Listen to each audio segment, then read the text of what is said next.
When you desire something and you practice thinking about what it is and why you want it, and you train yourself into the vibrational alignment of it, which is what we call pure expectation. When you are in a place of expecting that which you have asked for, when that expectation is pure, the universe must deliver it to you. We want to remind you that there is a stage of life. We've been saying to you, step 1, step 2, step 3. Step 1 is contrast causes you to ask, and you all know that so well. The asking part emanates from you easily.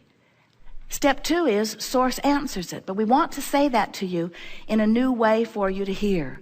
Source not only hears your request and answers it, but the non-physical part of you becomes the vibrational equivalent of what you've asked for. So every time you amend it, that asking is answered in greater depth, which means there is a vibrational environment that is becoming, that is the perfect reflection of all that you have become as a result of who you lived before you got here and everything that you've asked for along the way. For example, if you don't have enough money, you ask for more, and every time you ask, a vibrational escrow, we've begun to call this a vibrational reality, is amassing for you. And sometimes when we talk about this vibrational reality, our physical friends who are so rooted in reality, knock on wood, stuff, blood, flesh, bone reality, that you don't really want to hear about this vibrational forming.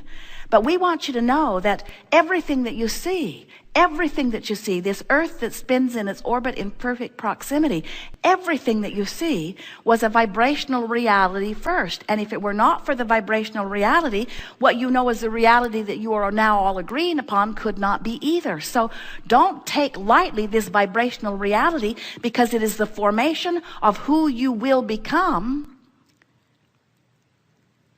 as soon as you learn to allow it, you say.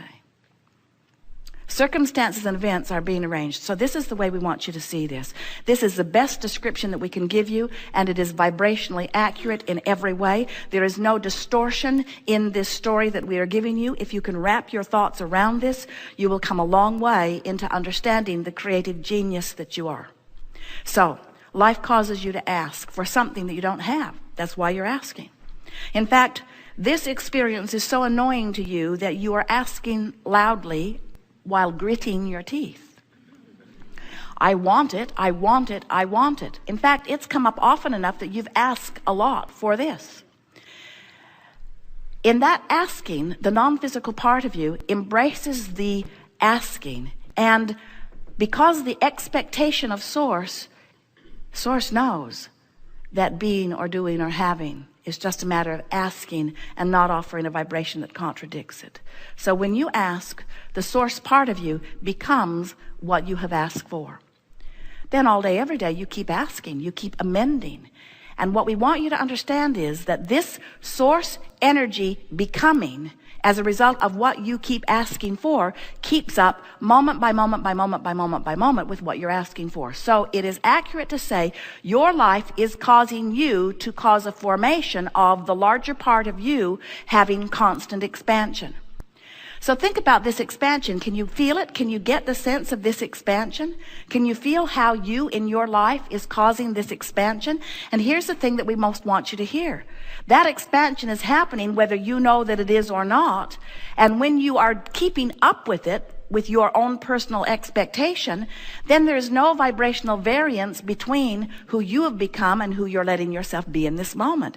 And when there's no vibrational variance, you are offering one signal, and when you're offering one signal, you feel good, you feel clear-minded, you feel worthy, you feel frisky, you feel enlightened, you feel enlivened, you feel exhilaration, you feel passion, you feel an eagerness, you feel a clarity and a certainty. You are in your power, you are love, you have confidence, you are charismatic, you have attraction power. In other words, you are in the zone, you are who you are. That's what tuned in, tapped in, turned on is. You are you, you are you, you are you. You are up to speed with you. You ask and you kept up. You ask and you kept up.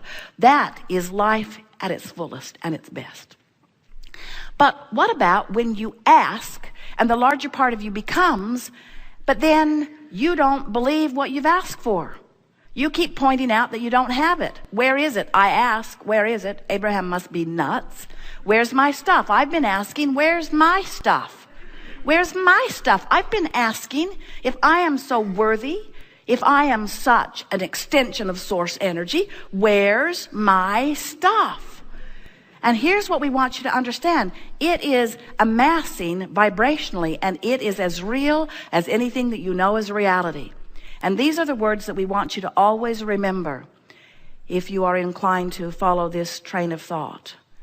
Everything that is vibrationally compatible is being called by law of attraction into beingness in this vibrational reality. So the circumstances and events, the funding, everything necessary for the culmination of what you're asking for is already amassing. It's already amassing. Everything that is compatible, everything that is cooperative, and by cooperative we mean vibrationally compatible. So now you want to ask yourself, where am I? Am I vibrationally compatible? Do I believe it or doubt it? If I believe it, I'm vibrationally compatible, which means I've been sucked into that vortex and I'm in there where everything that's being amassed is. So I'm having experiences. I'm hooking up. I'm having rendezvous. Ideas are coming to me. Good things are unfolding. I'm in the flow. People who are watching me are saying, what's going on with you? It seems like you hardly even get it out of your mouth and someone puts it in your hand. You're like a creational genius. You seem to get everything you want. It's not fair. You get everything you want and I don't get anything that I want. And you say, I got in the vortex. I got in the vortex. Well, how'd you get in? I want in. I'm not in there. I don't get anything I want. How'd you get in the vortex? Where's the door? How'd you get in? How'd you get in? What vortex? What's a vortex? And how'd you get in? And how come everything works for you and it doesn't work for me? And you say, I trained myself into the vortex. How did you train yourself into the vortex? Well, first of all, I imagined what it would feel like to be in there. I imagined what it would feel like to be the receiver of the things that I want. And I imagined it so often, it was hard for me to imagine otherwise. I trained myself vibrationally into the expectation or the belief of what I wanted. And when I became a cooperative vibrational component, then I, along with everything necessary to give me everything that I want, ended up in the vortex, and now life is easy for me. I just say, oh, wouldn't that be nice? And someone gives it to me. I say, oh, I really appreciate that, and it happens again. I hang out in my vortex because good things happen in there. So the art of allowing really is about awareness of this vibrational reality, vibrational acuity about where I am vibrationally. In other words, this inside that vortex, it feels like love and certainty and stability, and outside of it, it feels like fear and doubt, and inside of it feels like powerful, and outside of it feels like powerless, and inside of it, it feels like love, and outside of it, it feels like hate. And of course, we're being extreme in our description because you can be lurking on the border of the vortex in an attitude of hope and occasionally get swept in and something good will happen. But if you are not at least hanging out about the things that matter to you in the vicinity of hope, then you're one of those out there probably screaming to the skies, where's my stuff? Noting the injustice of those who are living what looks like a beneficial life in comparison with those who look like they are not. And then the stories you write from outside the vortex. The number of books you have written from out there. It is just amazing as you describe the screwiest of explanations of why things aren't going better for you. You were born in the wrong kingdom. The king who had the power cursed you. Your mother didn't treat you right. You must have been bad in a past life. The stories go on and on, but without exception, you innately know something is wrong when I don't feel good. Because the broader part of you knows that you are supposed to feel good, that you are love.